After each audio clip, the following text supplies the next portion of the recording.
विचारों के 11 अध्याय का लोकार्पण करें। प्रभात प्रकाशन की ओर से सहयोग हेतु मैं आमंत्रित करती हूँ श्री राजेश शर्मा जी को। आप आए और सहयोग प्रदान करें। हमारे सभी मंचासीन गणमान्य अतिथियों का सहयोग इस पुस्तक के लोकार्पण में तालियां आपकी तरफ से जरूर हो। झारखंड विधानसभा के माननीय अध्यक्ष महोदय के द्वारा लिखित ये पुस्तक विचारों के 11 अध्याय का लोकार्पण इस समय। तालियां और भी जोरदार हो। हेलो। विचारों के 11 अध्याय पुस्तक के विमोचन के शुभ अवसर पर मंच पर उपस्थित झारखंड राज्य के युवा और संवेदनशील मुख्यमंत्री माननीय हेमंत सोरेन जी, साथ में काफी अनुभवी हमारे संसदीय कार्य मंत्री जनाब आलमगीर आलम साहब, प्रकाशक डॉक्टर पीयूष जी और सभा सचिवालय के सचिव और इस परिसर में उपस्थित झारखंड राज्य के तमाम युवा और ऊर्जावान मंत्रीगण, तमाम लंबे अनुभव रखने वाले माननीय विधायकगण और इस परिसर में उपस्थित प्रेस मीडिया के साथी, सभा सचिवालय के तमाम कर्मचारीगण, मैं सबको अपने तरफ से धन्यवाद देता हूं। सर्वप्रथम मैं आप सभी महानुभावों को धन्यवाद इसलिए देना चाहूँगा कि इस पुस्तक अनावरण कार्यक्रम में आप सब उपस्थित हुए। यह राज्य लाखों करोड़ों महान पुरुषों एवं महिलाओं के त्याग और बलिदान की बुनियाद पर खड़ा है। इसी कारण मैंने अपनी पुस्तक को झारखंड आंदोलन के शहीदों को समर्पित किया है। एक युवक के रूप में आंदोलन में गुरु वीर शिबू सोरेन के नेतृत्व में मैं शामिल हुआ। अपने नेता से मिले आदर्श और राज्य के आम लोगों के दुख दर्द के साथ अपने आप जोड़ते हुए मैंने अपना राजनीतिक सफर इस लंबे और कठिन यात्रा में समय और परिस्थिति मस्तिष्क में जो विचार संचित किए उन्हें समय समय पर लेखों और वक्तव्यों के माध्यम से व्यक्त किया। यह पुस्तक उन विचारों का संकलन है। इस पुस्तक में सदन में दिए गए वक्तव्यों के अलावा अलग अलग 11 विषयों पर मेरे विचारों की प्रस्तुति की गई है। संथाल हुल में जो मेरा सबसे प्रिय विषय है, इस पर पुस्तक में 2 अध्याय लिखे गए हैं। मेरा मानना है कि संथाल हुल देश का पहला संग्राम था, परंतु इतिहास के पुस्तक उसे उतनी जगह नहीं दी गई जितनी जगह इसे दी जानी चाहिए थी। मैं जब पहली बार विधायक चुनकर आया तब भी संथाल हुल के महानायक के विषय में संचित तथ्य जो वर्तमान में कोलकाता के राइटर्स बिल्डिंग में संग्रह कराकर एक छोटी किताब छपवाकर सर्व शिक्षा कराने का कार्य भी 2000 कराया था। इस आंदोलन की व्यापकता, इस आंदोलन के नेताओं का युद्ध कौशल और उस अंग्रेजी शासन के विरुद्ध लोहा लेने का साहस, जिसने देश के तमाम बड़ी ताकतों को पराजित कर अपनी सत्ता स्थापित कर ली थी, यह आंदोलन हर दृष्टिकोण से पूरा देश और दुनिया में एक अद्वितीय है। गांधी की न्यासिता अथवा ट्रस्टीशिप की विचारधारा विषय पर गांधी जी ने अपनी पुस्तक अथवा इंडिया लिखी थी। उसके माध्यम से गांधी जी ने जो विश्व दृष्टि हमें दी है, वही विश्व दृष्टि आज के समय में हमारे अस्तित्व को सुरक्षित कर सकता है। पर्यावरण संरक्षण के विषय पर गांधी की यही न्यासिता सर्वोच्च न्यायालय के न्याय निर्णयों में प्रतिबिंबित हुई है और हमारी आदिवासी संस्कृति का मूल आधार यही न्यासिता का सिद्धांत है। हमारी आदिवासी संस्कृति पूर्ण रूप से समतावादी सिद्धांत पर आधारित है। हमारे धार्मिक परंपरा में जब हम पूजा करते हैं तो हम अपने ईश्वर से सिर्फ अपने बारे में नहीं मांगते, बल्कि हम सभी जीव जंतु, पशु, फसल, पेड़ पौधा सबकी सलामती के लिए, प्रकृति के सलामती के लिए प्रार्थना करते हैं। इस पुस्तक के माध्यम से मैंने कुछ एक संवैधानिक पहलुओं को यथा शासन के तीनों अंग, कार्यपालिका, विधायिका एवं न्यायपालिका के पारस्परिक संबंध के विषय में भी चर्चा किया है। साथ ही संसदीय और लोकतांत्रिक व्यवस्था के विषय में भी चर्चा किया है। मेरी यह पुस्तक आप सबों के समक्ष है। मुझे आशा है कि आपको ये पसंद आएगी और इस पुस्तक पर आपके विचारों से अवगत होने का भी मैं प्रबल इच्छुक हूँ, ताकि इन विषयों पर अपनी समझ को और अधिक परिमार्जित और विकसित कर सकूं। आप सबको पुनः एक बार मैं हृदय से धन्यवाद देता हूं कि आपने अपनी उपस्थिति मुझे अनुग्रहित किया है। धन्यवाद। विचारों के 11 अध्याय आज की किताब का विमोचन हो रहा है और इस कार्यक्रम में हमारे बीच में उपस्थित हैं हमारे लोकप्रिय माननीय मुख्यमंत्री हेमंत सोरेन जी, सभा सचिवालय के माननीय अध्यक्ष श्री रविंद्र कुमार महतो जी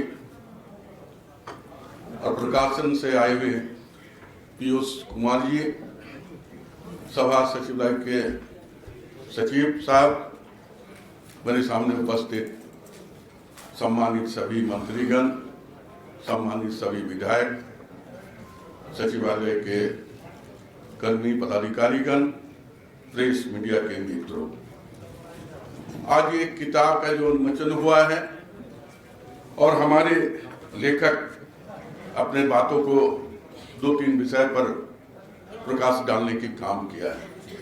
मैंने इस किताब को बढ़िया से देखे भी नहीं, हल्का फुल्का जो हम देखे थे उसमें 2 चीज हमें देखने की मिला।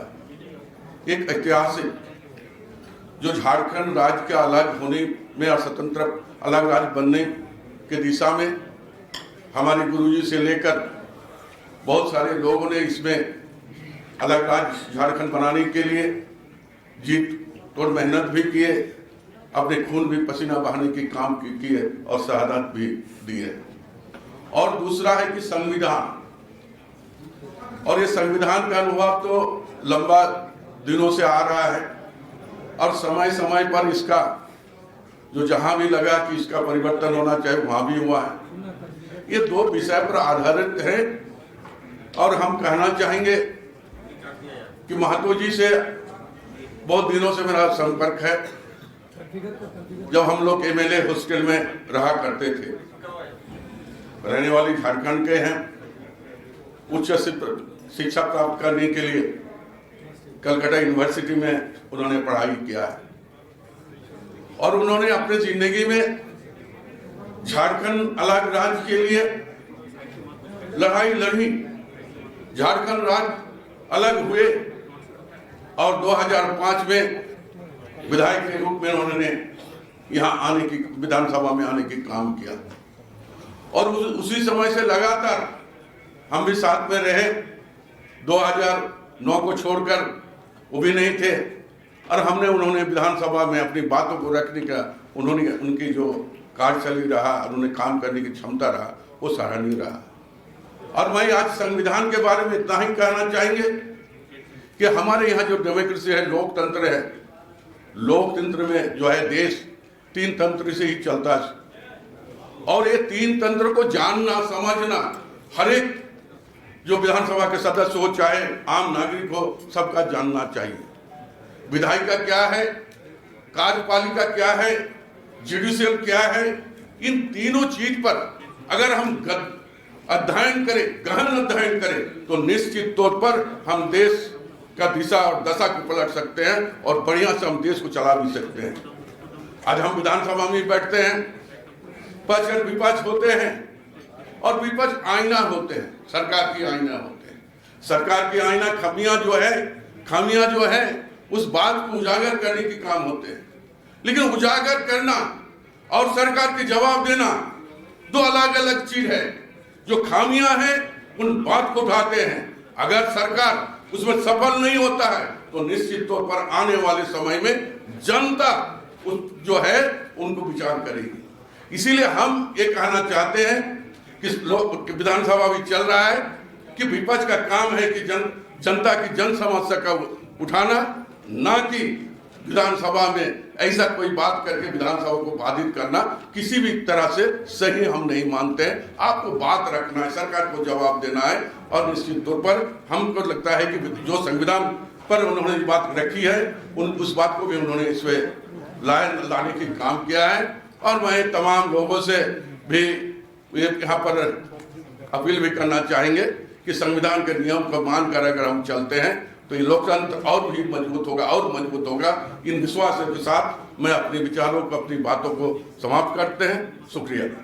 आज यहाँ विधानसभा के इस सभागार में विचारों के 11 अध्याय पुस्तक के इस विमोचन कार्यक्रम में हमारे साथ उपस्थित विधानसभा अध्यक्ष आदरणीय रविन्द्रनाथ महतो जी, संसदीय कार्य मंत्री आलमगीर साहब, विधानसभा सचिव, और विशेषकर आज यहाँ बलवीर दत्त जी, जिन्होंने इस किताब को की रचना की है, और प्रकाशक पीयूष गोयल जी, और विशेषकर आज यहाँ उपस्थित माननीय सभी विधायकगण, पत्रकार मित्रों, आप सबका मैं स्वागत करता हूँ, अपनी ओर से जोहार करता हूँ। विचारों के 11 अध्याय, इस किताब का नाम है, और 11 अध्याय इस किताब में हैं, और इस किताब को पूरा करने में राज्यपाल महोदय रमेश बैस जी का भी संदेश और शुभकामनाएं प्राप्त है। और इस 11 अध्याय में जो मैंने अभी सरसरी निगाहों से देखा है इस किताब को, मूलतः झारखंड का एक इतिहास को लोगों तक पहुंचाने का एक प्रयास हुआ है, और देश का संविधान से लेके हमारे देश के अग्रणी नेता, अग्रणी अगुवाई करने वाले जो हमारे मार्गदर्शक रहे हैं, परम पूज्य महात्मा गांधी जी के विचारों को भी अंकित किया गया है। साथ में हमारे इस देश की रीढ़ की हड्डी, जहां आज के दिन में भी लगभग 80% लोग खेती बाड़ी से जुड़े हुए हैं, खेत खलिहानों से जुड़े हुए हैं,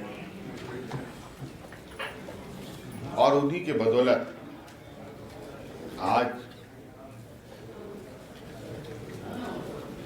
देश का इतना एक लंबा सफर तय किया जा रहा है। साथ में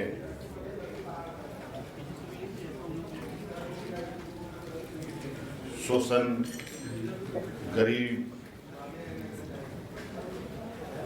गरीबी कैसे खत्म हो, इस विषय पर भी इसमें चीजें लिखी गई हैं। सामाजिक द्वेष कैसे समाप्त हो,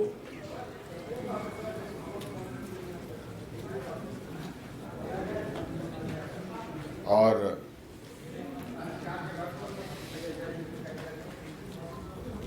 देश के जो न्यायपालिका है, judicial review of India, need for balance approach, ये कैसे समन्वय बने, तालमेल बना रहे, इस विषय पर भी रखा गया है बातों। झारखंड के संदर्भ में कुछ, चूंकि झारखंड विधानसभा हमारे माननीय अध्यक्ष के द्वारा इस किताब को हमको समर्पित किया गया है, इसमें निश्चित रूप से कुछ बातें राज्य के विषय को लेकर प्राथमिकता पर होंगी। भारतीय हॉकी, महिला हॉकी के विषय में भी बातें रखी गई है। जैसे कि आपको मालूम है कि अभी हाल में ही झारखंड की कई बच्चियां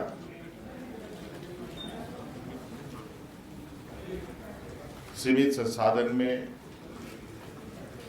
न रहने का घर, न खेलने का संसाधन, न खाने पीने की बहुत अच्छी व्यवस्था और गरीब परिवार से आने वाली ये बच्चियां अपने साथ साथ अपने माँ बाप, अपने समाज, अपने वर्ग का नाम तो रोशन कर ही रही हैं, अपना राज्य का नाम तो रोशन कर ही रही हैं, बल्कि इस देश का नाम रोशन करने में भी इन्होंने अपनी एक बहुत बड़ी कड़ी जोड़ी, उसका भी जिक्र है। साथ साथ में हम लोगों ने, मुझे लगता है कि यहाँ बैठे सभी लोगों ने एक ऐसी वैश्विक महामारी देखी जो महामारी कभी किसी ने ना देखा, और पता नहीं शायद आगे भी देखने का ना मिले मौका, ऐसे हम ईश्वर से प्रार्थना करेंगे। कोरोना महामारी का भी इस किताब में जिक्र है। साथ साथ में हमारे संसदीय परंपराओं का भी उल्लेख है और जिस तरीके से भारत देश का गठन हुआ, भारत देश के अंदर राज्यों का गठन हुआ, पहले बड़े बड़े राज्य बने, फिर छोटे छोटे राज्य बने और राज्यों के अंदर छोटे छोटे प्रखंडे बने।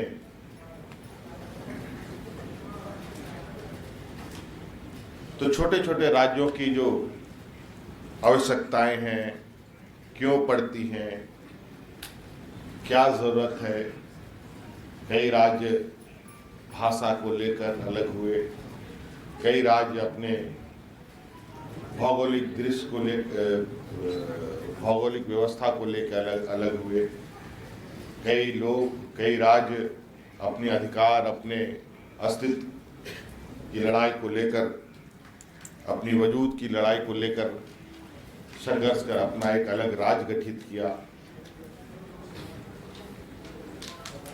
ये भी इस पर जिक्र है। कुल मिलाकर के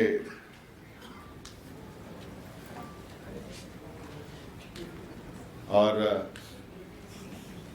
साथ साथ में मौजूदा जो एक विकराल समस्या जो घटने का नाम नहीं ले रही, बल्कि वो निरंतर एक दैत्यकार रूप ले रहा है। हालांकि उस विषय पर आज देश दुनिया में बड़ी बड़ी गोष्ठियां की जा रही है, नेशनल इंटरनेशनल लेवल पर कई एनजीओ के माध्यम से, कई संस्थाओं के माध्यम से, और वो है पर्यावरण का, ग्लोबल वार्मिंग का। इससे हम कैसे निजात पाएं, ये दुनिया कैसे इस पर्यावरण को संरक्षित करे। चूंकि लगता है कि आज हम लोगों ने विकास की लकीरों को इस तरीके से खींचना प्रारंभ कर दिया है जहां हम खुद से अपने अस्तित्व को खतरे में डाल रहे हैं। चाहे यहाँ के नदी नालों को समाप्त होने की बात कहें, चाहे जंगलों को समाप्त करने की बात करें, और इसका बदलता हुआ स्वरूप अगर हम देखें तो हमें बहुत दूर जाने की जरूरत नहीं है, हम झारखंड को ही देखें। 80 के दशक से लेकर 90 के दशक के बाद से जिस तरीके से पर्यावरण में बदलाव हम देख रहे हैं, ये निश्चित रूप से हम सभी लोगों के लिए एक चिंता का विषय होना चाहिए। मैं इसीलिए हमेशा इस बात के लिए लोगों को प्रेरित करता हूं।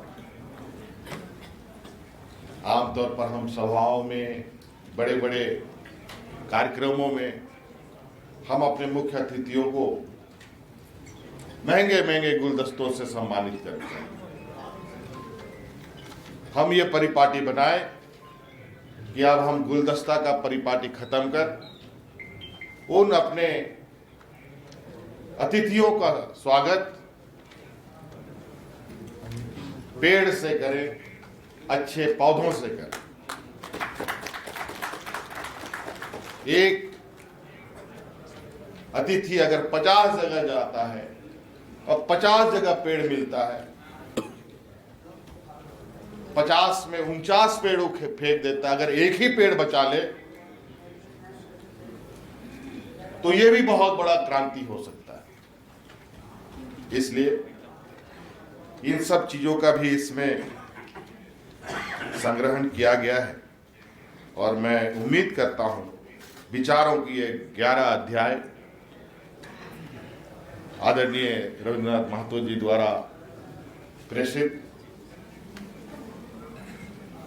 हम सब लोगों के लिए, इस राज्य के आम जनमानस के लिए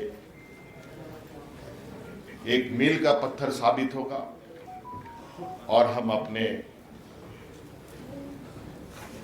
विचारों में भी इन विषयों को समाहित करते हुए आगे बढ़ेंगे। मेरी ओर से आज के इस पुस्तक के विमोचन में उपस्थित सभी गणमान्य अतिथि को बहुत बहुत शुक्रिया, धन्यवाद, जोहार।